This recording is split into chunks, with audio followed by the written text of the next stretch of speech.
Hey everyone, welcome back to Love and Golf, a podcast about our romantic, passionate, and sometimes twisted love affair with the game and the valuable lessons it's given us and what we give back to it. The world of golf is what seems like every day expanding. New apparel lines, lifestyle companies, and even brands from other industries tapping into golf's popularity. With all of this rapid growth, so too comes an influx of athletes, content creators, and influencers. Now, I'm all about growing the game and spreading the love. Duh, this is why I do this podcast. But it does irk me a little when I see new internet creators fake the funk and claim to be golfers when they have no idea what they're doing. My next guest is the exact opposite. I can see her smiling already. Sabrina has been golfing since she was a kid, long before the golf boom took place, playing high school golf and then earning a spot on the Barry University golf team. And she won't let me share the picture, but I might do it anyways. Sabrina is a self-proclaimed dramatic golfer. Her passion and love for the sport has propelled her to be one of the dominant YouTube golfers on the internet. This woman is not only an athlete, she's got game, she's got fire, passion, and a zest for life. I'm so excited to dive into her story because I feel like it's one that we can all relate to and be inspired by. So without further ado, Sabrina, welcome to Love and Golf. Welcome. Thank you so much. Welcome. It's your channel, but Oh my God. thank you so much for having me. I'm very excited to be here. My second podcast ever. You know what? That's funny because I feel like everyone's probably asking you to be on their channel to some degree because of your popularity recently, which is not the reason I'm doing this. I came Sure. across. No, I'm just kidding. I'll be honest. I have so many friends having started Mully, just in and around the golf space. We've Yeah, worked of with a course. bunch of influencers, creators. One of my best friends in the golf space represents influencers and creators. So Oh, okay. I naturally came across your page and was like, holy shit.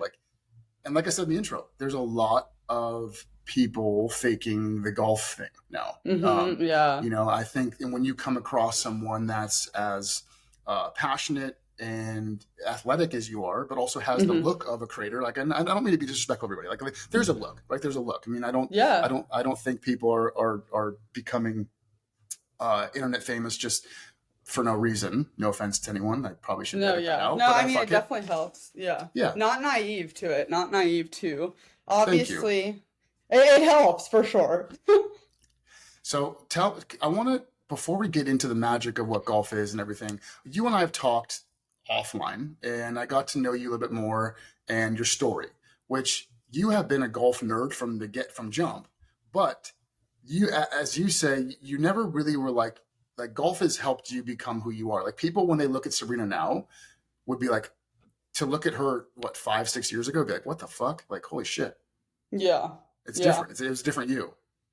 Oh, no, yeah, absolutely. I mean, you said I was a golf nerd from the jump, but once I actually started to like it, that's when the golf nerd came about. But, my dad started taking me out there when I was like 12, 13, and I hated golf. I mean, I would hate to go. We'd always fight about it. He'd kind of try to like force me out a little bit, but in just a supportive way. He just wanted me to get into a sport, but it took me a while to actually start liking it, which was an interesting thing. So I didn't really start that young.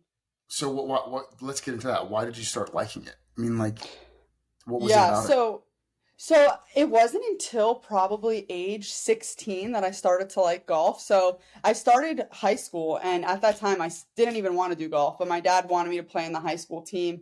And as I kind of got into you a little bit with is I started kind of getting into not great stuff at a young age, I would say. So like 14, 13 years old. I guess I was drinking, partying. I just kind of grew up super fast, and I Yeah. was not hanging out with a great crowd. So I was a lot more involved with that than really thinking about, oh, school, golf, kind of the things that you should be doing. So Yeah. once I kind of started getting into golf, I realized that, wow, this is definitely a better path for me than the path that I was going down. So it was definitely a polar opposite switch of lifestyles. Right. One of the things that I try and tap into on these podcasting episodes I call it the infection point. I Hmm. refer to golf as this goddess. Like I feel like each one of us has a unique relationship with golf, and Yeah. like any relationship, right? You learn something about yourself, you learn something about life, Uh-huh. but it only stems from the moment, like when you fall in love with the goddess or a person. Like when was Yeah. do you remember the moment you actually fell in love with it, or like we're like, fuck, I want more of this. I think that it kind of happened. It was just a switch almost. And I started to first of all, my dad told me, he's like, Sabrina, if you start playing golf, you're gonna be one of the cool girls. And I know that sounds so stupid, but I was just like, oh, this is cool. I would go out, there would be I know this sounds kind of dumb, but there would be a bunch of cute guys my age, and I was like, wow, this is great. And so then from there, that wasn't what really turned me. But then I started playing, and once I started improving a little, it started becoming way more fun because when you kind of suck, it's not as fun. So I think the gradual improvements make it fun. And then you're like, wow, this is a game and Yeah. it's fun. I don't really know how to explain that in depth, but I just got addicted to the grind of just wanting to get better. So I think that's kind of what it was, just really wanting to get better. For any athlete out there, golfer listening right now, like what helped you get better? Like let's. I'm gonna. By the way, Sabrina, I said this I think on every episode. I'm the king of tangents. I have thoughts, and we're just gonna run with them. Eventually, Okay, we'll that's fine. we'll pull it all together at the end, like Yeah, learning yeah, that's lessons and fine. That's stuff. fine. But like my conversations, I think are like ADD central. So just I'm vibe the with same. that. So what advice would you have someone like learning? Because I think, like I said, golf's popularity is booming. So there's so many new golfers right now, and people are like, "Fuck, this is so hard. What do I do to get better?" So, what advice do you have for people to get better? How did you get better? I mean, I am just such an obsessive person. When I get my mind hooked onto something, I'm like insanely obsessed with it. So Yeah, I, for like 2 years, I was obsessed with golf. I practiced every day. Like I would practice literally like 5, 6 hours. I would have a mat in my garage that I would putt. I'd have music blasting. I was seriously obsessed with golf. I would watch my swing all day on my phone. I seriously got the golf bug, and I was just obsessed with it because it's crazy. So looking back tournament wise, there was a tournament I shot 110, and then in 1 year from that, I shot a 77 in a tournament. So it was like a year that I just drastically got better. I mean, that's a big jump, hundreds to the 70s. I was gonna say So I was that's like major yeah, obsessed. that's quite the improvement. That's not like that you're logging hours on that one. No, yeah, I was actually like such a golf nerd. I swear, all I would think about is golf. And I would seriously watch my swing all the time, play literally every day, practice like 8 hours. I was a psycho about How old golf. were you at that time? I was probably I started liking golf around 16, and I Hmm. guess from at like 16 around there I started practicing hard. So I did Yeah. start young because most people who are these golf prodigies are out there at like 12 playing Hmm. or Yeah. less. Yeah. I mean, I think I started when I was around that age, just because my dad and I loved it. I told that story before, but yeah, it's when that bug hits you, and it's just like there's the feeling. I've had people on the show say it's the feeling of that first well struck golf shot. I've had people come and say it's because putting was so hard and I wanted to be a really good putter. There's so many Hmm. different infection points to golf that gives you that bug, but it's like I think we all Yeah. agree that once it like hooks its tentacles into you, it's just like this. It's like this fucking obsession. It's literally an Yeah, obsession. this thing that I find so crazy to think about is when I started golf, my freshman year of high school, I was so embarrassed that I played golf. And I don't really know why, but I remember having to take my clubs to school and I made my mom drop me off at 5 a.m. I sprinted across the school with my bag. It was literally my worst nightmare for someone to see me with my golf bag. Like I remember they had me with the announcements, on the morning announcements, and they said Sabrina Andolpho, something about the golf team, and I thought my life was over. Like it was so embarrassing. No, because golf wasn't as cool back then. So like golf wasn't as cool back then. I don't know if it was just where I was from, but I don't know. When I got older, now I'm like, yeah, I play golf. You know, I'm so proud about it. But Yeah, before, it was yeah. horrible. I was so embarrassed. No, I bet you now, like in today's world, it's like I'm on the high school golf team. It's like, oh, dude, that's so cool. That's sick. When I was in high school, Sabrina, because I'm a little bit older than you, when I was in high school, it was like a kiss of death. Like if No, people I saw you, yeah, know. it was awful. But the cool thing was like you got to leave school at like noon. We would leave at I like was the 11:30 for Oh matches and really? stuff. Yo, yeah, it was Oh, great. that's so nice. But I was the only girl on my team. Like I had this super I hated my coach. She was like the worst. So it was just not a good my high school golf experience. It wasn't really a real thing. Like I was the only girl. I was shooting for 9 holes, like 60. I was just not great. Like my high school golf experience was an L altogether. Yeah, I'm sure. I'm sure it must be challenging. We had, by the way, I'm trying to think, but I had one girl on our high school golf team. She was like one of those prodigies. She was incredible. Mm-hmm. Vanessa. But yeah, it must be interesting not being great at it, but being the only girl. Did you like, was your golf team competitive? Like, how did you earn a spot on the team? Oh no, that people will tell me about their high school golf and how it was an actual legit program. Like mine was such a joke. I Yeah. kind of went to a ghetto school, so it wasn't really a thing. So it wasn't. I was like the only girl. There was probably like 4 guys. It was just not really a thing. It was Yeah. just Yeah. nothing really. Okay. So perfect segue into then college golf. So if you went, you sucked. You sucked. Be honest. You said it. You sucked in high school. Yeah. Uh-huh. Right. And then how did you get? I mean, because didn't I read you went to Florida Atlantic or something like that? Yes. UFAU? Okay. So I will. take us into you graduate high school into Okay. college. Okay. What happens? Okay. So I was graduating high school. My grades were not great, so I didn't think I thought I was just going to go to community college, and no Sure. college coach wanted me. My scores were not great. So I got a letter in the mail. I ended up getting accepted to Florida Gulf Coast to my complete surprise. So I was like, okay, I'm going to go there. So I Okay. went Yeah. there, and there was a college golf team there. And around this time, I was shooting 80, but I wasn't that good yet. And the college golf coach, I would go to her office and kind of like beg her if I could walk on. And she would always be like, no, like your grades aren't good enough, just like a bunch of things. And I was the bartender at the golf course that the girls would practice at. So I would always see them practicing, and I would be practicing too. So I'd be on one side of the green, and all the girls would be on the other side. So I would actually get so upset about it because she did not want me on the team, even though I wasn't that much. She didn't want anything to do with me at all, like at She all. probably had no idea. She's probably just so stuck in her recruits and her way that she was like, and so it's almost kind of like, fuck.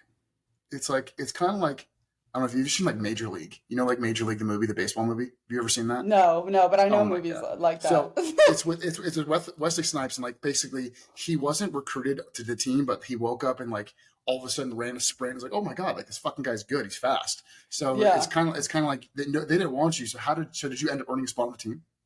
So what happened was I went to a tournament and I ended up beating like three. It was just a non-school tournament. It was just like a Yeah. Florida State tournament, and I beat like 3 of her girls. I shot like 73, 74. So I beat her girls. So then I went back to her office and I said, I beat your girls. Can I play? And she still said no. She still said no. And so then Oh, what man. happened was I went home for winter break or something, and I met this guy who knew the head coach at Barry University. He connected us, and him and I ended up talking. He kind of just he saw something in me, and he basically offered me a full ride, and I was like, hell yeah. And so mid semester, I just packed up my stuff, found someone to lease my apartment, and then moved to Miami. And so I started in the middle of the year, and I was pretty nervous because I was the only American on my team, and I was moving to the middle of Miami. So I wasn't, it was just a huge change from chill Fort Myers to like middle of Miami being the only American, which Yeah. was like, I grew up in kind of a place where it was only people from where I was from. So I was really uncultured at that time. So I was like, oh my gosh, I'm the only American. That's crazy. Yeah. How was that experience altogether? Like playing college golf? Did you travel? Like, take us through that. Yeah. No, so the reason he got me to go, because I wanted to go the semester after, so I wasn't starting in the middle, but he said, oh, we're going to go to California in the spring. And I love to travel, and I've never been there. So I was like, okay, I'm going. And at first it was an adjustment because, believe it or not, there was a lot of cultural like differences traveling with the girls, and I'm a very, very independent person, and I've always kind of done my own thing, very solo. So it was an adjustment to always be with like 10 girls, but it ended up being like the best experience of my whole life. It was amazing. Because like I said, I was pretty uncultured and I didn't really know about the world. And when I went there, my teammates were from Sweden, France, Iceland, Africa, like literally all over the world. There was 20 guys in the guys team. No one was American either. So I love traveling, and I think it's so important, and that kind of liberates me to see the world. So it was just crazy to learn about everyone's different cultures, and just also playing golf. I that was the most serious golf environment I've ever been in. which I think actually made me a worse player. But it was definitely, it was definitely, it was just so different from what I was used to. It was like practice rounds, qualifying. It was just, there was no more chill golf. That didn't exist. It was like grind, grind, grind, Yeah. competitive golf, which it was hard to adjust. And so I have a lot of thoughts and questions on that. If we can dive into that for a second, like, Yeah, sure. you look. I'm gonna I'm gonna pan out for a second, right? So you look at Sabrina, the golfer, right now today in June of 2023. Hmm. Um, you don't like you look at like your following and your fans and the influence you have in the space, and you're so good at the personality side of it. You Yeah. almost would think like, oh, she's an entertainer, she's probably a childhood actress, take who took up golf. um when Are in you actuality, serious? yeah, no, in actuality, I mean, like, dude, if you've seen some of your videos, like you are extremely personable, extremely passionate. You look like a natural on camera. I mean, yeah, Yeah. that could be learned. I But did like, do acting. I for did. real, I didn't know Yeah. this. People, you guys, we did not know this. We did not fact check I this. was Annie.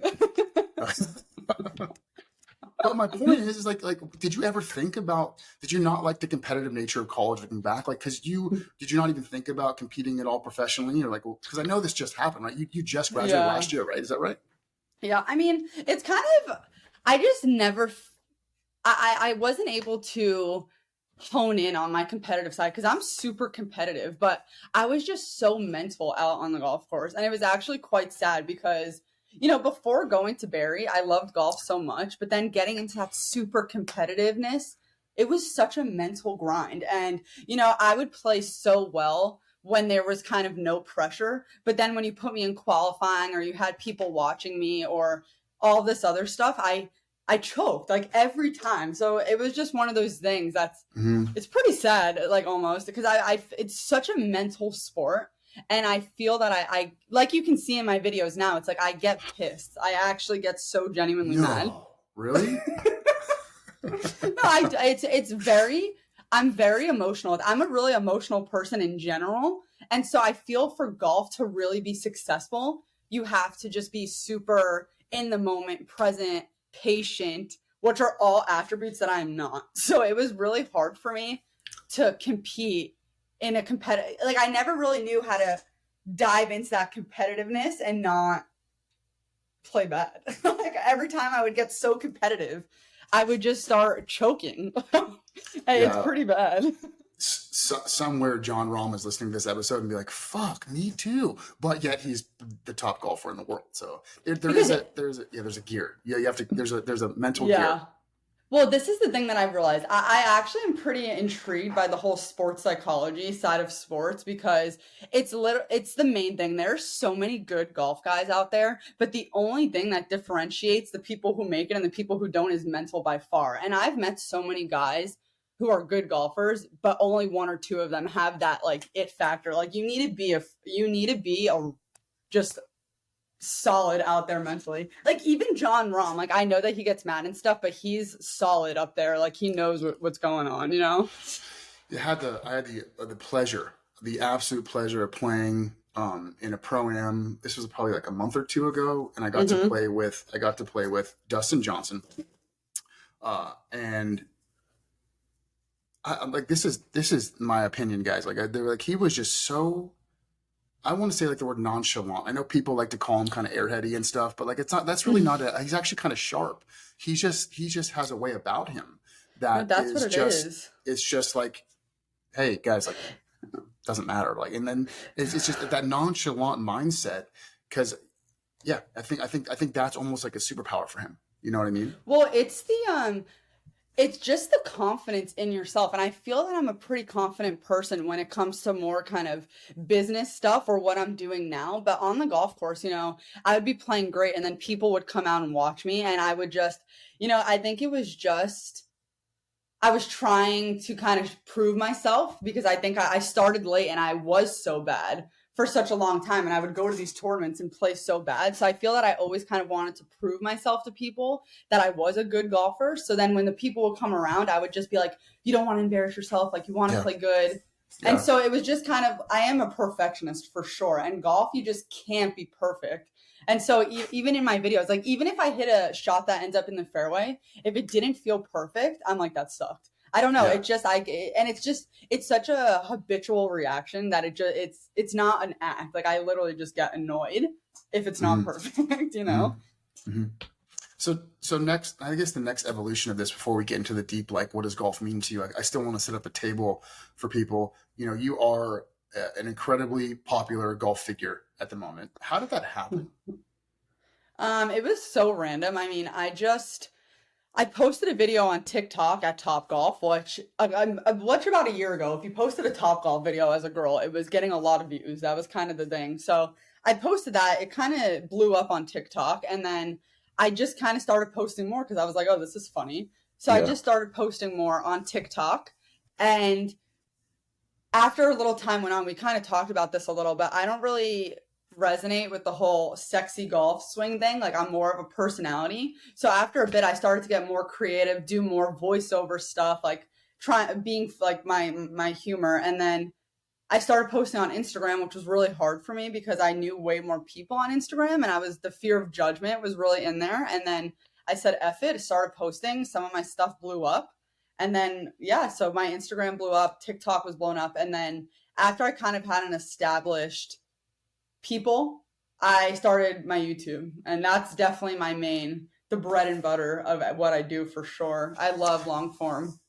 So we talked about that a little bit when we talked offline. You know, I know, and this is where now we're just going to get deep now. Where we usually I try and like to get deeper on like minute 30. We're only at minute 21, but I think that the lesson from this episode, and this is kind of you just touched upon this, is I think we all, Sabrina, we all have that moment where we feel judged in by Oh, our own yeah. self. You know, I think I call it that racket that goes on in our brain. It Yeah. really, it's so limiting. It really limits us to our potentials. It limits us to chance. It limits us for success because we're so afraid of what other people feel, what other people think, how other people judge. And so most of us, and I'll speak for myself, I was like this a lot. It's hard to put yourself out. It's hard to just go. So what I've established in some of these episodes, there's such a magic in starting, whether it be an entrepreneur, like trying to create a business, whether you're a creator doing something, doesn't matter. Artist, painting. It's just like sometimes Yeah. you just got to start. Oh, And yeah. I want to know for you, like, can you take us through? And if it's too intimate, we can plead the fifth. But like, you clearly had this notion. I want to put myself out there. I want to build this brand. Or I want to just do this. What helped you get over the hump? What helped you conquer that? So, like you said, it's just kind of doing it. And I felt super uncomfortable at first, but I knew that, for brands to work with brands and to really grow an audience, Instagram is kind of where it's at. So I took that leap of faith. And, this whole journey has helped me so much with my confidence and just coming into myself. And it's crazy to think now, like, I truly don't really care that much what people say about me because the whole reason I didn't want to post on Instagram is because I knew some of my old college teammates and stuff. I knew that they were going to kind of judge me for sure. And I was so nervous about that. And they actually did. And I was talking to a friend on the phone and he's just like, oh, yeah, this and this person was saying that. And that literally switched something in me because instead of getting so insecure about it, it made me so motivated because I was like, oh, they're talking shit, but watch me like just literally skyrocket. So Mm-hmm. I just felt Mm-hmm. so motivated by people talking kind of shit about me because I know that I'm going to go far. Like I feel it in my soul and I think I'm special. And I don't think that's bad to say. Like I think I'm a special person and I think everyone is special, but you just have to like get rid of all the noise and just feel it inside. And I'm a pretty spiritual person. And so I think that I just feel something inside me that I know that I'm going to go far. And it kind of just motivates me when people talk shit because it's like, okay, cool, watch. It's almost like the haters are evaluating in a way. Like, like if you I forgot where I heard this. Fuck. It was so good. It was like, rarely do you have a hater that is like above you. Like the most, No, they're all that's what just, I'm saying. I'm yeah. saying that's exactly because the thing is like, I'm not afraid to put myself out there anymore. It's like, this is my personality. And it's crazy because a lot of people actually like it. And that's kind of maybe what helped me a bit is like, once I started being my complete self, no hiding anything and just really letting myself out there and people were like, wow, this is so refreshing, or people actually were resonating with it, that made me Mhm. think like, oh, like I can just, because the thing is like if people don't like you when you're being your complete authentic self, they're just not your people.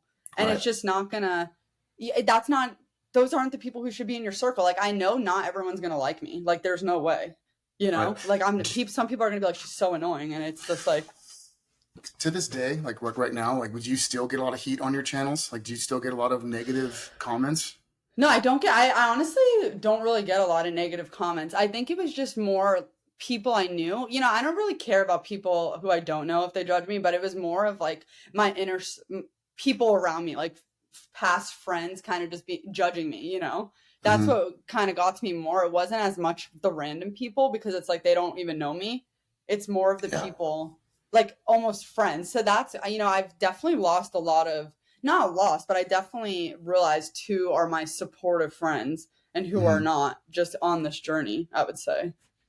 And on this journey, Sabrina, like, and this is probably another deeper question, like, has this? Because this, and by the way, everybody, like, everyone listening or watching, the the journey, and I'll speak for myself. Sometimes the journey is the reward. Sometimes, I mean, like, and I'll be honest, in building Mully, we've got goals, we've got intentions, we've got milestones we want to hit with the platform, and even just as a company.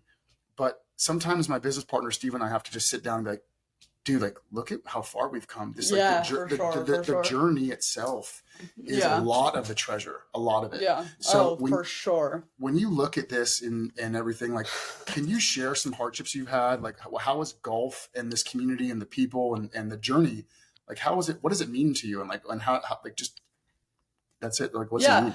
So, I mean, so basically, when I graduated college, I definitely had a complete mental breakdown because, when you stop your sport, it's kind of like an identity crisis because my whole life I was a competitive golfer. So, once that's done and you're like, okay, I'm not going to turn pro, you're like, what the hell do I do now? Because my whole identity was, oh, Sabrina, the college golfer, et cetera, et cetera. Hmm. So I didn't really know what my next kind of identity would be. And I'm a very goal oriented person. So if I feel that I'm waking up without a fiery passion, I feel like I have nothing. And so I didn't have anything to kind of work towards. And I was honestly going through like the worst time of my life. I was having, like, I never had anxiety, but I was having like panic attacks. Like I was losing my shit actually. And then I was working sales and marketing for this golf job. And like I said, that's when the TikTok started to go. And then my mind just kind of started fixating on this whole journey. And like I said, I get obsessed with stuff. Hmm. So, when I started my YouTube, I got the best camera I could get. I got a drone, I got a GoPro, I edit all my own videos. Like I got like complete obsessed because I just like, I'm a perfectionist. So I fixated on this and it definitely took my mind off of kind of the mental little thing I was in. And Hmm. so this was my new passion. So it's nice because I'm very passionate about what I'm doing. And that was kind of the hardship. It was just figuring out like what the heck I wanted to do. And then also too, like this is not a traditional job. And my parents were definitely like, oh, you should, not my dad, but my mom was like, you should definitely get a job. Like you need security, whatever, whatever. But I just felt something to just keep doing this. And this is my full time job now. And it's dope. Like I Yeah. love what I'm doing so much. Like I Yeah. wake up and what? Sorry, sorry. No, go ahead. No, no. You wake up and what? Well, it's definitely, whenever you're doing something. Okay, I don't, this is so weird, but I used to always watch Shark Tank and I'm a very like emotional person. So when they shared their success stories, I would start crying. Like I literally cried at Shark Tank like all the time. And I was like, wow, like I don't know if I can see myself being an entrepreneur. It's like I want to do something, but I don't know what I would do. And then my grandpa the other day was like, Sabrina, you're kind of an entrepreneur. And I was like, wow, I'm actually like doing this. Like I have like a full-time job and I'm not employed by anyone. Like I'm doing my own thing. So that was kind of a crazy like holy shit, like I'm doing my own things and there's so many avenues to go with this. Like I have a little project I'm working on now and it's cool to know that I'm doing like I've made this. That's what's cool to know. It's like damn, you know? Oh, I'm making I my know. own money without someone. I'm Yeah. making it kind of. I don't really know how to explain That's that. Sabrina. That's really the impetus and like the reason I wanted to start Love and Golf this podcast. Those stories. I think like not many, and I'm trying to be as polite as possible for everyone listening too. Not many people know the true identity of those figures like yourself online that have this. what from the outside looking in, it's fame, it's money, it's journey, it's passion, it's fun, It's it's a not. lifestyle. Yeah, but what I'm trying to say is like there was a point where it was there was like I want people to know and people to hear the stories of this started from nothing. This wasn't given to you. This wasn't like, No, oh my God, no. like this comes I from didn't make chance. money for like 8 months. Like I didn't Yeah. make $1. Like YouTube, when I tell you it is such a grind. Like I go out there, I didn't know anything about cameras. Like I fly a drone, film all my shit, and in the beginning it took me like 4 or 5 days to edit a video. So I was grinding and I didn't make any money at all for like my first like 16 videos because it took me like probably like 3 or 4 months to even get monetized. So it was that just undeniable. I don't know if that's the word. It was just the faith in it, even with no return. Like stuff takes patience, and I think that people think any business it takes patience, because it's not going to be like, oh, you're just going to start and you're going to make it. It's like everyone who has something, it takes a while to like get it there. Yeah, we launched Mully officially a year and a half ago, but we've been working on it for 3.5, 4 years now. So I completely understand what it's like to have to be patient. And I think those come, like the treasures come for those who are just consistent and diligent, and they put the process.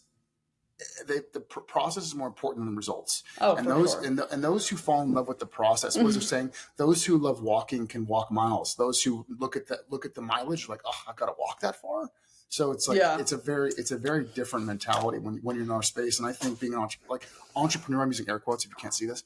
Entrepreneur, like I've always disliked that word because I think it became trendy like 10 years ago, or Yeah.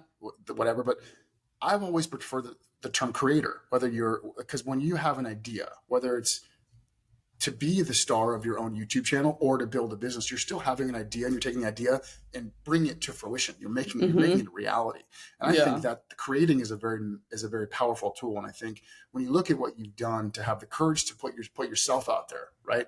And then to learn new trades, to actually sharpen a skill and to continue that when you're not making money, that takes fortitude. And Yeah. that's amazing. Oh, for sure. Well, the thing is everything that I've kind of succeeded in, like I knew for a fact that I was gonna get a full ride, even though I sucked. And like I knew that I was gonna get big on social media. Like even when I wasn't big at all. Like and I think that's the thing. I was thinking about this the other day. I feel that it's really hard to do something successfully if you're not truly passionate about it because Mhm. it's just not going to be something you're going to want to do. So I feel that anyone can be successful if they just find what they like and just figure out how they can make money doing what they're good at, because people will try to do something that they hate and they suck at. And it's like, you just have to know kind of what your strengths are and Yeah. just see how you can make money out of doing that. Yeah. I think in today's world too, uh, yeah, I'd love to hear your thoughts on this, but because you're actually on one of the sides of it, I think I'm trying to use my words eloquently here. There's this social media can be a very toxic environment, especially for the younger generations, the younger age, kids and people in the world that look to social media for news, inspiration, and they get sucked in this vortex of thinking like they're not good enough. And in the world that I live in, because of a lot of my profession, what I do on the marketing side of things, I fall victim to it too. I see a bunch of my friends in their 30s, you're buying houses, having kids, and I'm like, fuck, I'm starting another business here. I think the most important thing I'm trying to say is when you pick a venture or an endeavor or a path of life, to really be really critical on what are the metrics for your success and not someone else's metrics. And Oh, as you yeah. as you build a channel, as you build a business, to not look to, like, the comparison game is very dangerous. Oh, And yeah. that's I what I mean, think I'm I trying do to it say. too. I think everyone does. Yeah, I think it's a part of the world we live in. And I have one just really strong value of mine, and it's really freedom. And like I said, I'm a very independent person. Like I love to kind of just solo travel, see the world, and I just love freedom. And Yeah, I just like to do what I want at all yeah. times. I Not think that I'm that's so not like cool. but I think that when you're doing something on your own, you have to be highly self-motivated, and I think that that's what golf has helped me so much with business because golf I was so motivated to get better, so it's like I feel like that's kind of correlated over into the real slash business world because you can't be like an entrepreneur or do your own thing if you're not like grinding. Like if you're doing your own thing, you're working harder than someone okay, maybe I don't want to say this, but it's a nonstop thing. Like I'll literally Always on, always it's on. always on. Like some of my friends, they work and like a 9 to 5, which is fine, but after 5 o'clock, they're going home and like that's they don't see it until 9. Like when you're Yeah, doing this, you're on all the like I'll dream about stuff. I swear. yeah. That's a question I want to ask you in a sec, but I'm going to table that thought. I know on this topic, I want to ask you because one of my mentors asked me right as I was getting into the working world. He asked me, "Would you rather be a fiscal millionaire and have very limited time, or would you rather be a time millionaire and have just enough means to live a comfortable life? Not everything." And I had to think about that, and I want to know what your answer would be. So I don't think that I'm a very, I don't think I need that much. Like, I don't think I need to be a quadrillionaire. Like, I think that How even did if you go someone, from million to quadrillion? You just skipped a bunch of numbers there. no, but let's say if someone was to give me like $5 million, I genuinely think I'd still be doing the same stuff. Like, I go to the gym, travel. I like to eat whatever I want. Like I'll get a $25 salad a lot of the times. So I like to just be able to do what I want and not have to worry about money. So whatever number that is, if I can just do what I want, then I'm fine with that, is what I'm Yeah. saying. Like I just want to be able to go on a vacation, travel this part of the world. I don't need a jet over there privately, but as long as Mm-hmm. I can just do what I want comfortably Yeah. without having to stress about money. Yeah, for sure. Okay, on to my next question then. So because you mentioned to me that you were one of the first ever to do play a hole with me, and now you see almost everyone do that, right?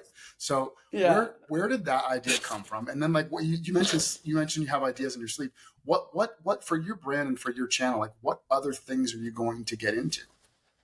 Well, it's funny because I guess I was talking to this other girl and I was like, yeah, I kind of started Come Play This Hole with Me. She's like, Sabrina, everyone I talked to said that they started Come Play This Hole with Me. So, so I guess I'm not the only one that, so I mean, I guess Paige Sporanic, I like saw something of her and I guess she always says she's like the OG golf influencer, which I guess she is. So I'm assuming she probably started it. But when I first got it on the social media train, there was way more just like the one sexy swing thing where people are just like twirling to the camera, and that makes me Mm-hmm. like I hate that. Like I tried to do that for a little bit and it was just so annoying. I hated it so much. Yeah. So I feel ever since I thought, I don't know if I started, but I just know that once I started doing it, I saw a lot more people doing it because it just has way more substance. Like I just don't think the sexy swing thing, it just like to me it just feels like nothingness, like there's not like it's not like a creative it's just like Mm-hmm. it's just a sex appeal thing. And that's what kind of bothered me at first. Like it doesn't really do anything for me to have people just be like, oh, so sexy, blah, blah, blah. Like it's way better if someone's like, that actually is funny, or this made me laugh, or like people will be like, oh, I watched this with my daughter, or this was so funny. Like I love that way more. Take me through that. Like what kind of comments do you get? Like what inspires you the most in this journey? Well, the thing that's so nice is a lot of my comments are so genuine and they're actually about golf because, I felt that the sexy comment things, like, it's not about golf.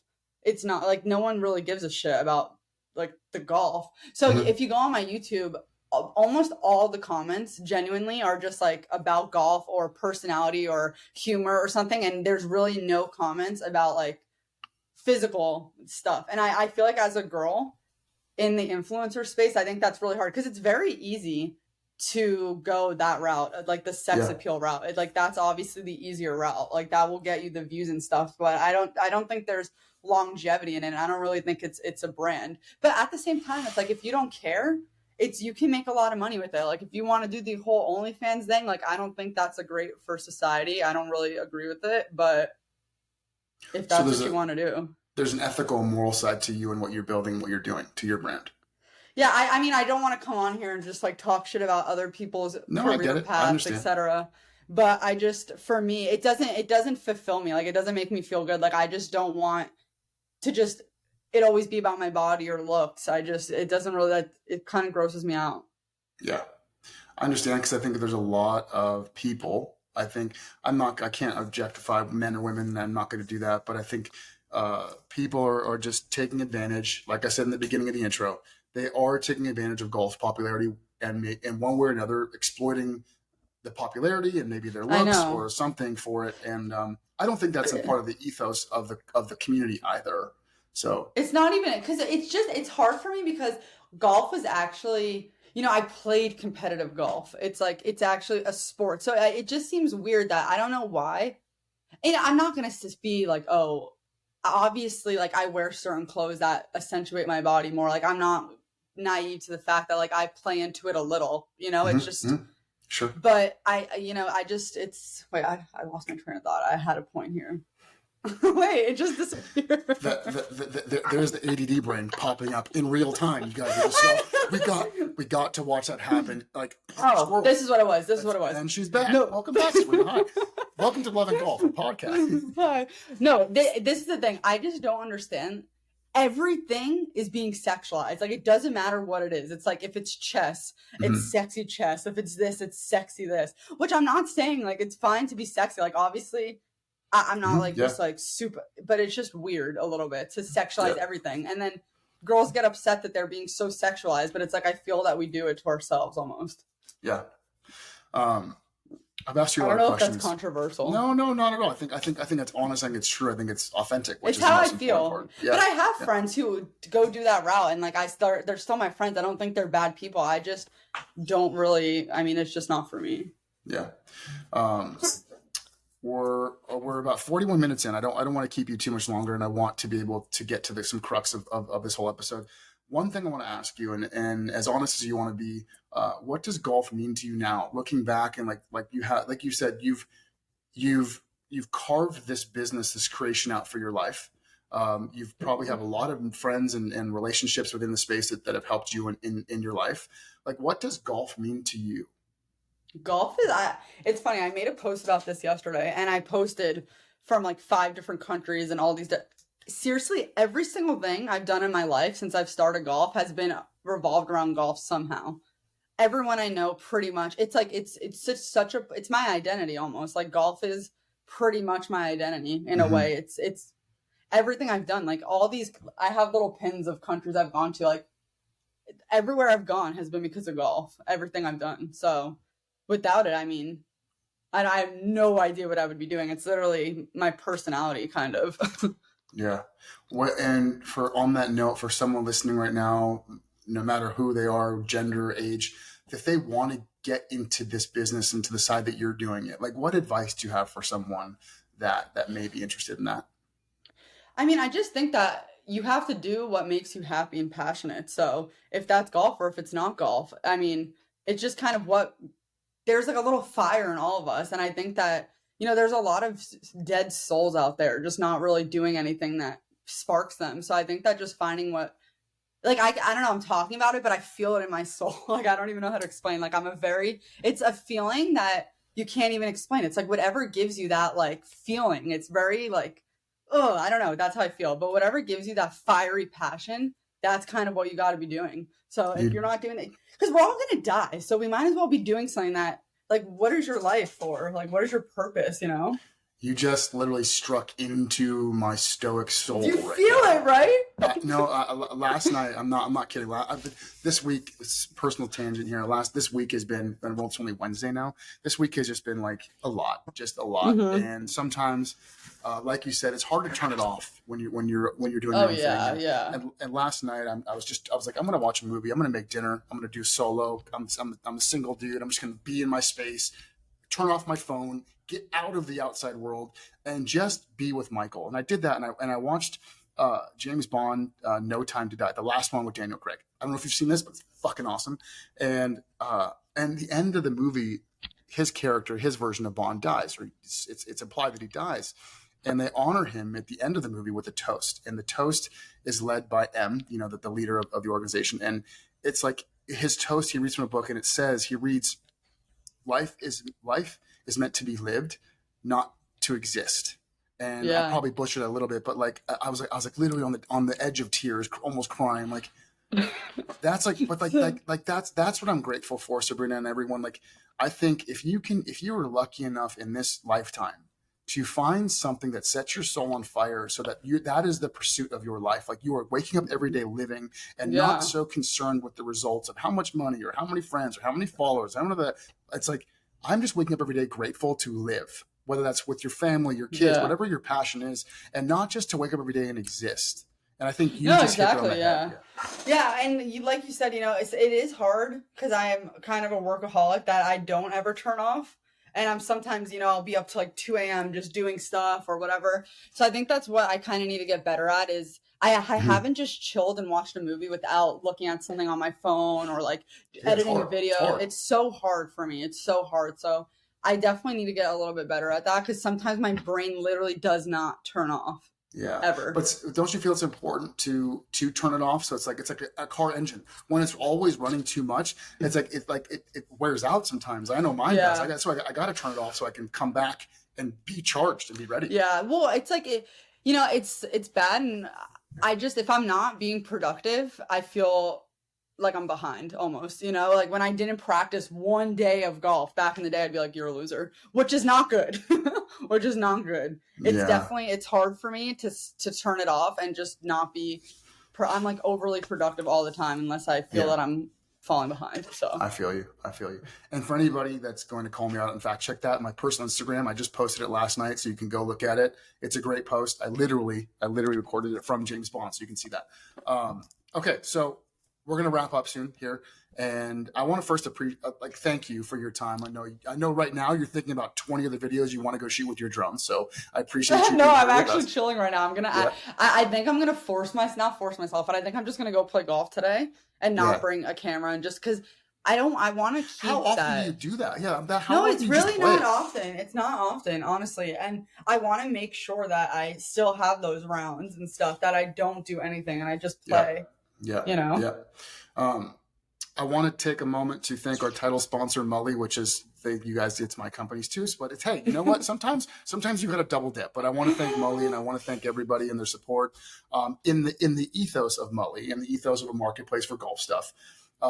People who are listening for the first time, I started it because I was selling golf clubs and I hated eBay's fees, and I was searching or selling some of my old Scotty Camerons, which was like really close to my heart. So Sabrina, this is my question for you. Oh. Do you remember that like one golf club that you grew up with that was like the holy grail for you, like your favorite golf club? Mm. I remember I had the Scotty Cameron putter that my ex-boyfriend gave me, and I putted so good with it. And when we broke up, he made me give it back to him, and it was no, and it was really, really tough. I swear. I was like, "Are Oh you my God. joking right now?" I was like, "Can I just buy it from you?" And he said no, and I was like, "Okay, well, this sucks." And What then I was got a it? Bettinardi. It was a Scotty Cameron. Do you remember which model? I think it was like a Newport or something. I'm so bad with knowing equipment. Is Was that it the even a Scotty platinum Cameron? one? Was it silver? Was it It was. trillium? Was it It was like the mallet one. Wait, yeah. no? The Newport is the blade. Oh, it was the blade. It was the blade. I forgot the word of that. Okay, it was the blade. But we're gonna track this down. Ex-boyfriend, if you're listening, list it on Mully and we'll buy it. Okay, list it on Mully. Um, your AirPod fell out. There you go. Yeah. Okay, so as we wrap, I want to again thank you for your time, and then in closing, Sabrina, your journey is really just starting, and I think everyone, including myself, is excited to see where the next chapter in the evolution of this for you goes. Like the love for golf and your content and your personality is awesome, but we know you couldn't have done it by yourself. So I always ask my guests in closing, take a moment, thank whoever you want to thank, because I think it's important to enroll our community and really give thanks to those who need it. So please, for the last minute or so, who in your world, who in your camp deserves a special thank you? I'm not gonna lie. This was a pretty solo journey. I'm not gonna lie. But obviously, my family. I'm very close with my family, so Mhm. whatever I do, they're kind of there. Even if my mom gives me some of her constructive criticism to where we get in a small fight about it, but my family, we're very, honestly, my grandma and grandpa, they're like 96 years old and they watch every single one of my YouTube videos. It's so cute. So I guess just the family. I'm a family girl, so Yeah. yeah. And then obviously too, like it's nice to talk to people who have done it and get some advice, but some other people in the golf world, everyone that I've met has been actually really nice. So it's nice to have a kind of a group of friends now all doing the same thing. Like it's kind of like having a bunch of colleagues. Mhm. So it's nice to have those conversations when you have that in Absolutely. common. For sure. My dear, thank you so much. I'd love to do this again with you soon and follow up on your journey. But again, thank you for your time and really appreciate you being on. Thanks. Bye. I'll talk to you soon.